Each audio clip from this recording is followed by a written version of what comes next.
MMF fuqarolari, men Fozilov Jahongir Baxtiyorovich Xalq banki Xo'jaobod bank xizmatlari markazi rahbariman. Sizlar bilan Purma mahalla fuqarolar yig'ini Xalq banki Xo'jaobod filialiga biriktirilgan prezidentimizni topshirig'iga asosan Samarqand viloyati Narpay tumanida tajribasi asosida aholini ishsiz qatlamini doimiy ish bilan ta'minlash, ya'ni doimiy daromadga ega bo'lgan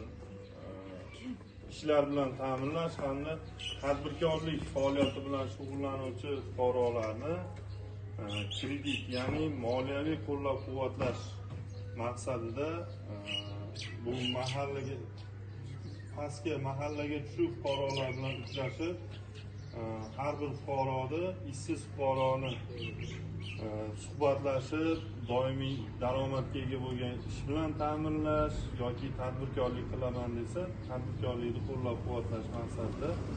mahallaga tashrif buyurdik. Shu bo'yicha har bir birgalikda bir nafar gaplashib